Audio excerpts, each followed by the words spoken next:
Okay, so here's something I wanted to talk about. It's kind of important. It's one of those things I don't think people really know about, right? It has to do with awareness. When you think of awareness, you just kind of think, I'm aware of this, I'm aware of that. What I'm talking about is more philosophical. In philosophy, awareness has two modes. First is your primary awareness. That's your everyday. Okay, as you're walking down your street, you're on your way to work, it's your primary awareness. What I want to talk about is called secondary awareness. That is where, you're walking down the street and you notice this guy in a crazy costume, right? It's your primary awareness is on your normal thing, but then your secondary awareness notices the rest. That's something important for us. Why? One, when you meditate, meditation is something that involves your secondary awareness. You're trying to put your primary awareness to the side and get that super focus. It's where you can, when you speak with your mind, when you silently recite something, if you're into like Lectio Divina or the Rosary, you know, there's words that are being said, but you don't use your voice because that's primary awareness. You hear it in your head. Hail Mary, full of grace, the Lord is with thee. Blessed art thou amongst women, and blessed is the fruit of thy womb, Jesus.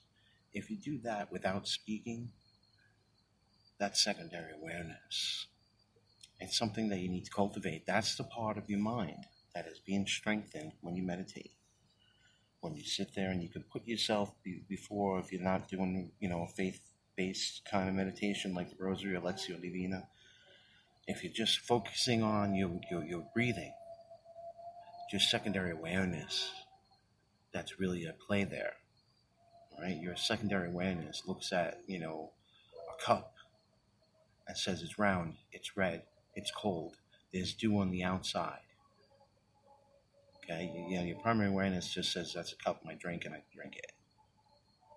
Secondary awareness notices everything else about it. That's why meditation is so important, because you have to engage. You have to engage something for your meditation to be successful. So, what else can I tell you about secondary awareness?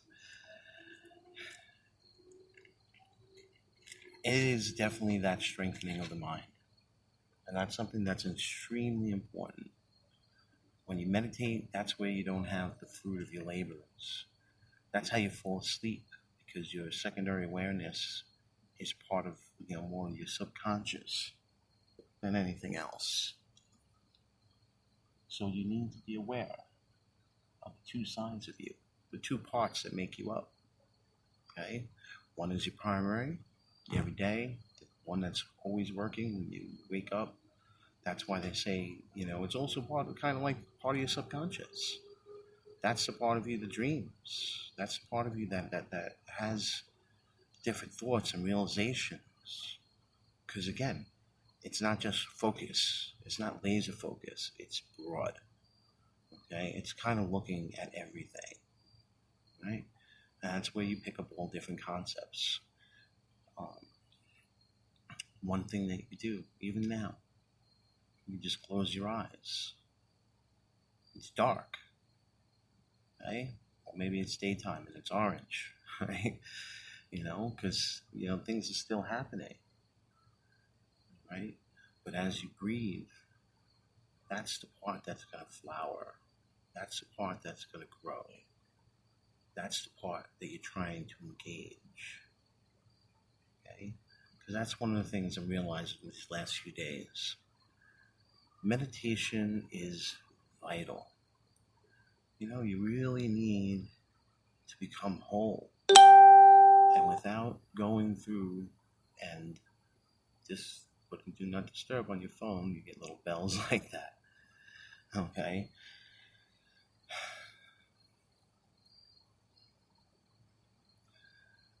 one of the things that you can do, okay, there's so many different ways to meditate. Okay, we had a big discussion on a friend's page.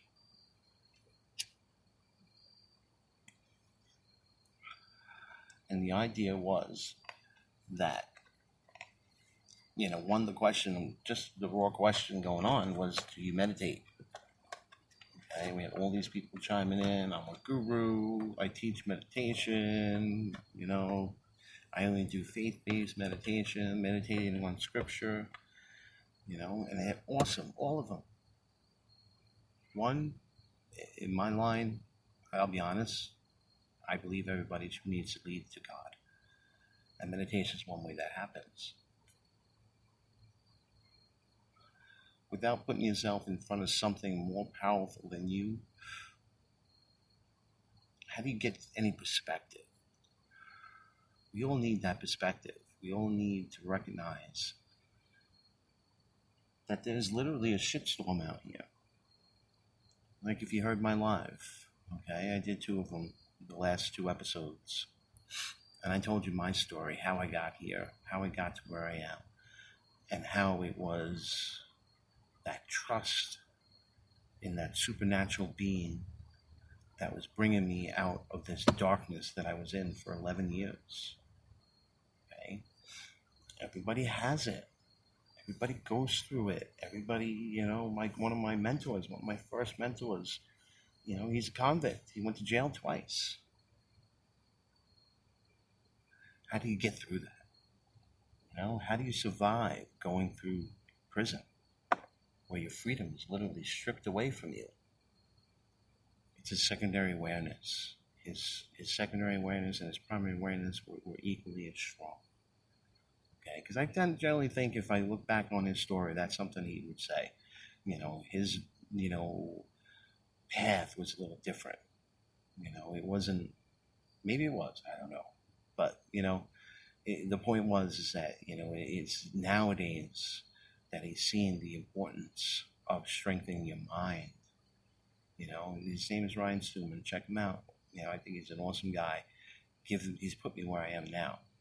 Okay, through his programs and the idea that mindset is so important. And it just fell into the philosophy that I've taken in college, in that, knowing of self, that knowing of knowledge. How do you know something? Okay, not even and then the metaphysical side of being. It kind of strips away. We don't have to talk about Jesus. We don't have to talk about Allah. We don't have to talk about Yahweh. All the other names that we have for that divine being can simply just be, there is something out there greater than us. There is something. The first mover is what we call in philosophy. Okay? Everything has emotion. It had to start with someone capable of making that motion, someone able to truly be still. To me, that's kind of what God is. He's that being that can be still and move things. He's the one that like I always say with the Darwinists, yep, I agree with you.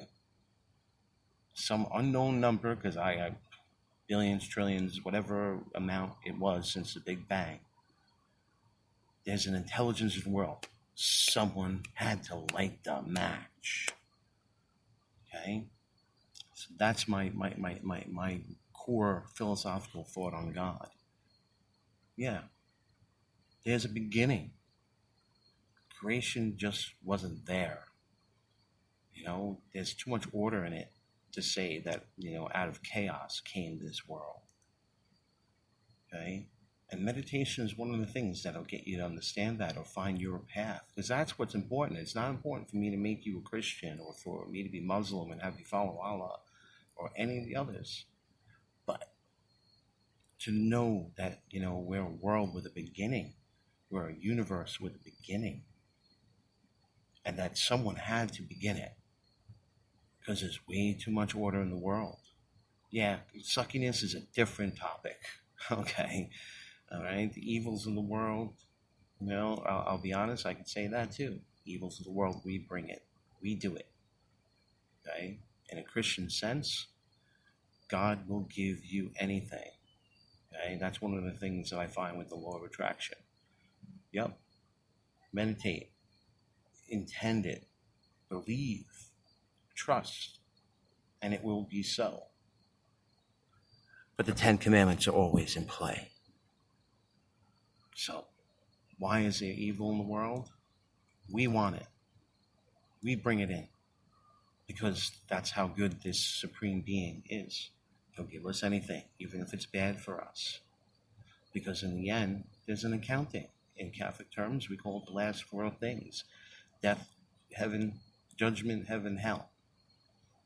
Okay?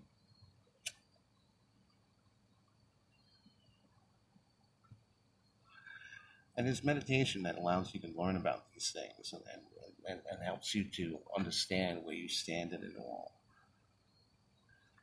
Without that, we're just kind of floundering. And that's the point of this podcast. You know what I'm saying? It's a lot of times in my life, I was floundering, waiting for things to happen. Like I said, I was that kid that never really thought cop, fireman, doctor. My dad said we were going into business together, and I trusted him. Didn't happen that way. I'm kind of out here by myself. He died when my son was maybe 2. He didn't see his second birthday, I don't think. Okay. But at the point that I was ready, he was already in his 70s. He really didn't, have it like that. He was retired. Maybe things would have been different if my parents stayed together, because I'm a family of divorce. But things work out the way they work out for a reason. Okay? And one of the things that needs to work out is the happiness in your lives. I find that money, they say it's the root of all evil, but it's the excess or the lack. It's not the I have what I have. It's not that I can, pay for my family and take them on vacation. And, when the car breaks down, if I had it for 5 to 10 years, I can say, you know what? Screw it. Let's trade it in and get a new one. Okay? So that's my pitch for this Sunday. Everybody needs to meditate. If you're going to figure out where you're going to be in this, what I call transition from working to business, it's going to be an important tool. Okay? You have to know you. You have to get to the point like I am right now. There ain't nothing going to stop me. Okay? And the last 2 minutes, something I want to talk about is the next step. I am going to be having some interviews. I don't know how they're going to be, because 15 minutes to talk to some of these gentlemen, wow, that's going to be tough. Okay? I'm also going to try and structure these more. All right? I might not have an episode for a little bit, not too long. Maybe I'll just come on and, words of wisdom that come to mind that I think will help. But right now, we have some downloads, but we got no listeners. Okay? So I want to do something that I think will help that. Help get this message where it needs to be. Because really the format I want would be to have one of you on here for 5 to 7 minutes. Talk about where you are. Talk about why you want to do this. And help you to transition. Get you to the point where you get off the fence and you start moving forward in your life. The other part, I want to be with some of these guys who are not finished, but they're successful, let's say. All right, that's one of the important things. I want you to hear from them. I want you to hear that, you know what? They all started just like you. They got to the point that I'm at, and they pushed on and got to where they are today. And that's going to be something I think is going to be powerful for you guys. Some of these guys that we're going to talk to, they come from very humble beginnings. And I hope you can appreciate that and see yourself in their footsteps and the path that you have before you.